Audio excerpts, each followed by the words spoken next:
Break लगने से रुक जाएंगी नहीं।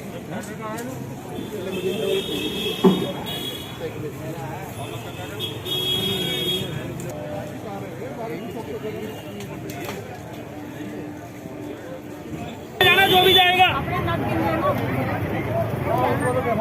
इधर इरफान भाई, अरे इरफान भाई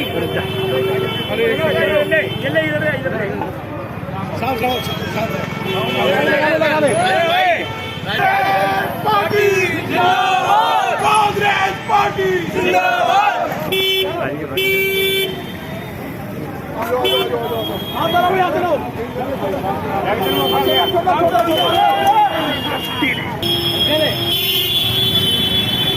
अरे वो चिल्ला रहे हो।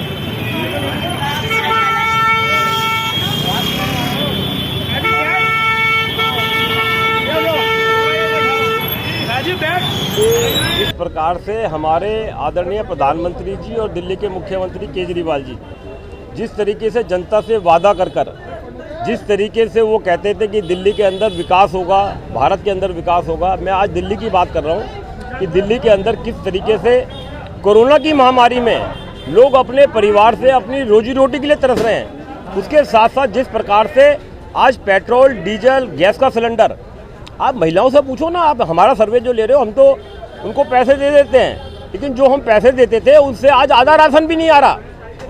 और पेट्रोल, डीजल और गैस के सिलेंडर के रेट बढ़ने से आप देखिए कि दाल, चावल, चीनी, मसाला, हर चीज़ महंगी है। रिफाइंड तेल, सरसों का तेल, आज घर की रोटी, सब्जियां किस तरीके से महंगे हो गए हैं। और कितना बुरा हाल है कि लोग जो युवा हैं वो अपनी नौकरी के लिए तरस रहे हैं। रोजगार व्यापारी जो है वो रोजगार के लिए रो रहा है।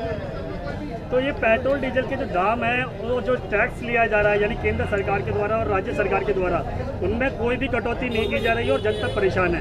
सर मैं वही कह रहा हूँ, आज केजरीवाल जी बड़े लंबे लंबे वादे करके, चाहे वो गोवा जा रहे हैं, चाहे वो उत्तराखंड जा रहे हैं, अपना पंजाब जा रहे हैं, वहाँ जाके कह रहे हैं 300 यूनिट बिजली फ्री।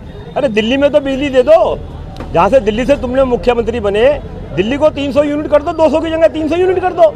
और जिस तरह से कोरोना में पूरी दिल्ली बंद रही, आज सारे व्यापारी, सारा बाजार बंद रहा, उनको जो फिक्स चार्ज है उनको कम कर देना चाहिए, खत्म कर देना चाहिए।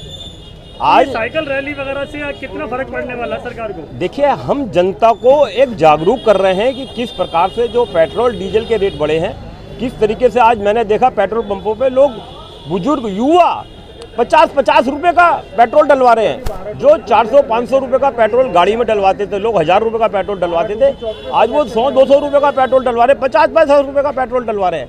उनके घर के लिए पैसे नहीं है, रोटी के लिए पैसे नहीं है, और कितना बुरा हाल है। तो किस तरह से महंगाई में आज हर चीज़ की महंगाई बढ़ रही है और रोजगार ठप पड़ा है।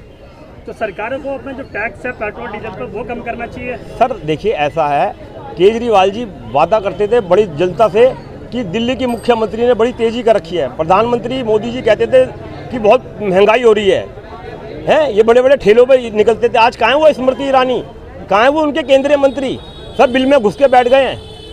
आज शीला दीक्षित के राज में पेट्रोल के ऊपर 18% वैट था, और केजरीवाल जी के टाइम में आज 30% वैट है।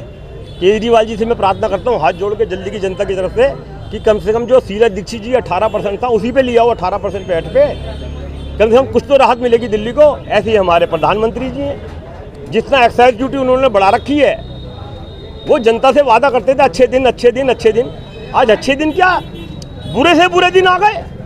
रोजी रोटी के लिए तरस रहे हैं हम, हमारे बच्चे नौकरियों के लिए रो रहे हैं। कहाँ है मोदी जी, कहाँ है बीजेपी, कहाँ है उनके लीडर? बड़े ठेले पे बड़े बड़े निकलते थे वो, आज कोई नज़र नहीं आ रहा, सब बिल में घुस के बैठे हुए। केजरीवाल जी दिल्ली की बात करते थे, आज वो पंजाब और गोवा और उत्तराखंड घूम रहे हैं। दिल्ली की सूद ले रहा है कोई? कितना बुरा हाल कर रखा है दिल्ली का। रोजगार नहीं है, रोटी नहीं है, युवाओं को नौकरी नहीं है, घर की महिलाओं से पूछो, आटा चावल, दाल चावल, चीनी चावल सब महंगे हो रहे हैं, सब परेशान हैं। अपनी ज़िंदगी से परेशान है। जब कोरोना हुआ तो हमारे को बेड नहीं मिला, ऑक्सीजन नहीं मिली, सिलेंडर नहीं मिला। महामारी के लिए विधायक घरों में घुसे हुए थे, कोई विधायक सड़कों पे नहीं था, किसी को कोई पूछने वाला नहीं था, कोई बीमार है किसी को हॉस्पिटल चाहिए, बेड चाहिए, कुछ नहीं था। ना दिल्ली सरकार थी। हाँ, शाबाशी, हैंडबिल, पोस्टर, होल्डिंग, टीवी पे एडवर्टाइजमेंट जितने मर्जी करा लो, करोड़ों रुपए एडवर्टाइजमेंट में खर्च कर दिए। देखिए, हम सबको इस समय घर गृहस्थी चलाने में बहुत समस्या हो रही है। अभी परसों ही हमने महिलाओं ने वार्ड की एक आंदोलन किया था, जिसमें कई सैकड़ों महिलाओं ने हिस्सा लिया और हमने गली गली घूम के सरकार के खिलाफ नारे लगाए और उनसे ये आग्रह किया कि तुरंत से तुरंत महंगाई को कम किया जाए। इस समय चाहे पेट्रोल डीजल के रेट हो, चाहे गैस के सिलेंडर के रेट हो, चाहे रोज़मर्रा के खाने के सामानों के रेट हो, चाहे वो सरसों का तेल हो, चाहे वो चावल हो, चाहे वो आटा हो, चाहे वो चीनी हो, सबके दाम आसमान छू रहे हैं। आज के तारीख में गरीब को 2 वक्त की रोटी भी नसीब नहीं हो रही। और ऐसे में केजरीवाल जी और मोदी जी अपना महिमा मंडन कर रहे हैं, होर्डिंग लगा रहे हैं, पोस्टर लगा रहे हैं, विज्ञापन निकाल रहे हैं कि उन्होंने देश को बहुत बदल दिया है। दिल्ली के जो हालात हैं उसके लिए केजरीवाल और मोदी दोनों बराबर जिम्मेदार हैं। आज हम लोग साइकिल रैली के माध्यम से ये संदेश देना चाहते हैं कि महंगाई को जल्द से जल्द कम किया जाए, लोगों को रोज़गार दिया जाए और लोगों का जो जीवन है वो सुचारू रूप से पुनः चले, जैसे कांग्रेस के समय में चलता था। हमें अपने वो पुराने दिन वापस चाहिए, हमें मोदी और केजरीवाल के ये अच्छे दिन नहीं चाहिए। मैडम, एक चीज़ बताइए, जिस तरीके से लगभग 38 दिन से ज़्यादा हो चुके हैं पेट्रोल डीजल पर दाम बढ़ते हुए, सरकारें अभी भी कम नहीं कर रही है, ना ही टैक्स कम कर रही है, ना ही GST कम कर रही है, और जो रसोई गैस है वो भी दुगनी महंगी हो चुकी है। मगर घर गृहस्थी चलाने में कितनी दिक्कतें आ रही हैं, खासतौर पर महिलाओं को। मैंने आपको बताया ना कि महिलाएं अपने बच्चों को 2 वक्त की रोटी भी नहीं दे पा रही हैं। हम लोग पिछले 1-1.5 महीने से राशन बांट रहे हैं। लोगों की आंखों में आंसू होते हैं जब वो राशन लेके जाते हैं। उनको लगता है कि कुछ जो मिल रहा है कम से कम इससे कुछ दिनों तक हमारा जो है जीवन ठीक से चल पाएगा। तो आज की तारीख में लोगों को राशन के लिए लाइनों में लग जाना पड़ रहा है और अपने बच्चों को 2 वक्त की रोटी भी महिलाएं नहीं दे पा रही हैं। सोचिए, इससे ज़्यादा शर्म की बात क्या होगी सरकार।